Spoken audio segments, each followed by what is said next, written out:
Hi mga ka-super! Ngayon po ay gagawa tayo ng munggo. Luluto tayo ng munggo. Ito ay green beans. Today we're going to cook green beans. In the Philippines, we're doing this every Friday. But you can also cook this every day if you want. Naging tradition lang yun sa Philippines. It has been a tradition in the Philippines because of the, yung mahal na araw, Holy Week, because the Holy Week tradition. So, you have to wash your hands first.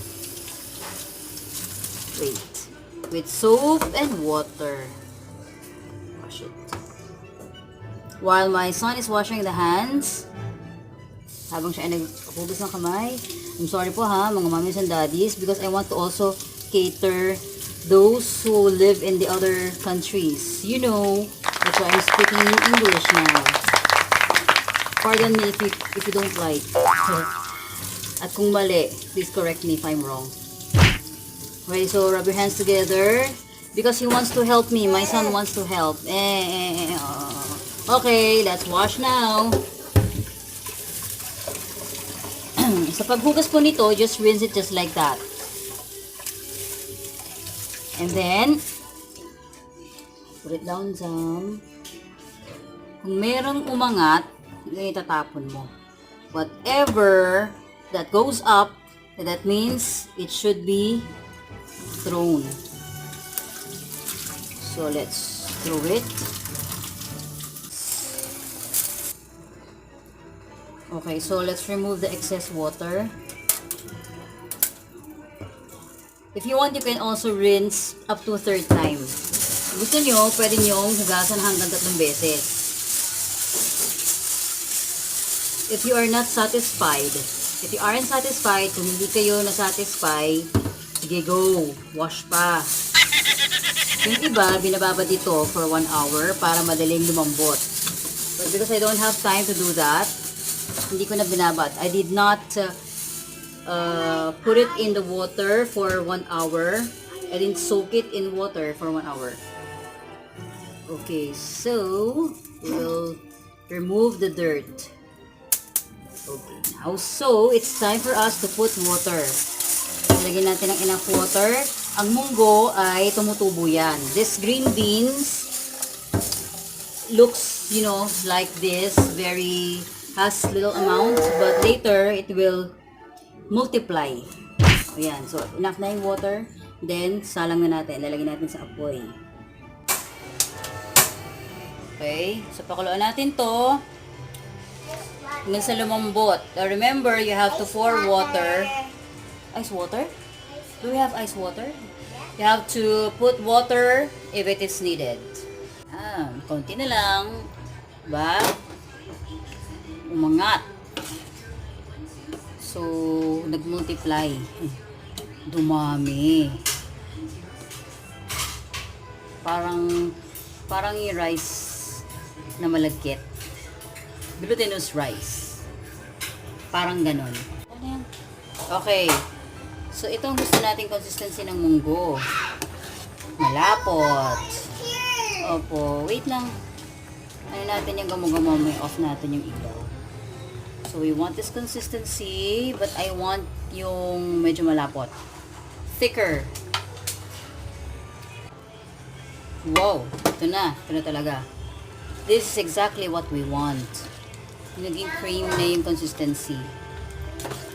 Ganyan. Tapos, ipapress it. Ipapress natin. Durugin natin. We will press it para lumabas lalo yung creaminess. Yan. So, set this aside. Hi, mga ka-super! Ngayon ay magluluto tayo ng munggo. Ginisang munggo. Today, we're going to saute munggo, green munggo beans. These are the ingredients. 20 pesos of ground pork, 1 sliced tomatoes, minced onion and minced garlic, 4 cloves, oil, patis, fish sauce, then black pepper, pinalambot na softened munggo beans. Then this is ampalaya. I use half of the big ampalaya. Then salt. Let's start. Now we heat up the pan and we put some oil.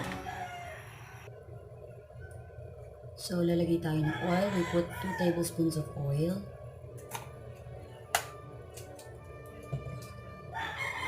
Then we start sauteing after a few minutes pag medyo mainit na, if the oil is already hot.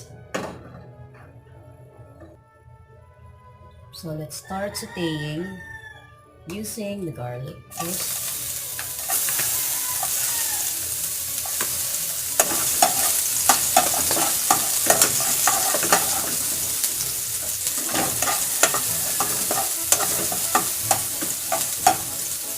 So pag aromatic na yung garlic, start to put the onions.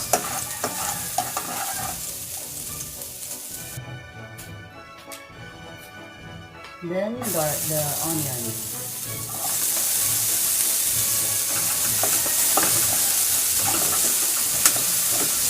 So pag translucent ng onion, if the onions are translucent, you add tomatoes.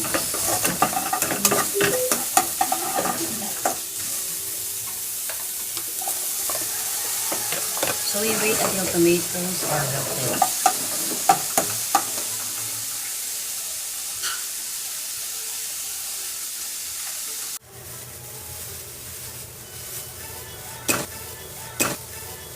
Oops, dagdag na ang karne.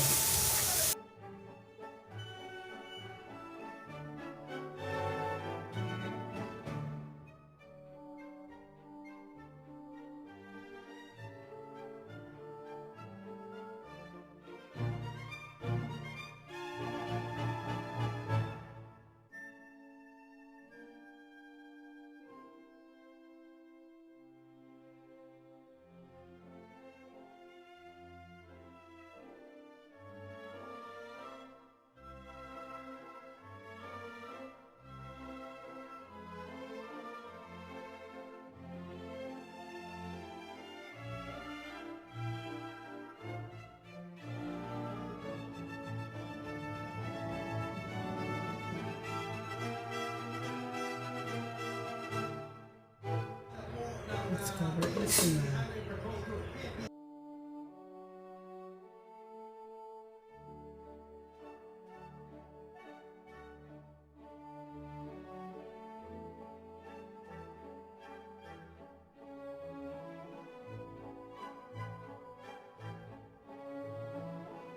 Pwede lagyan ng asukal, we add sugar.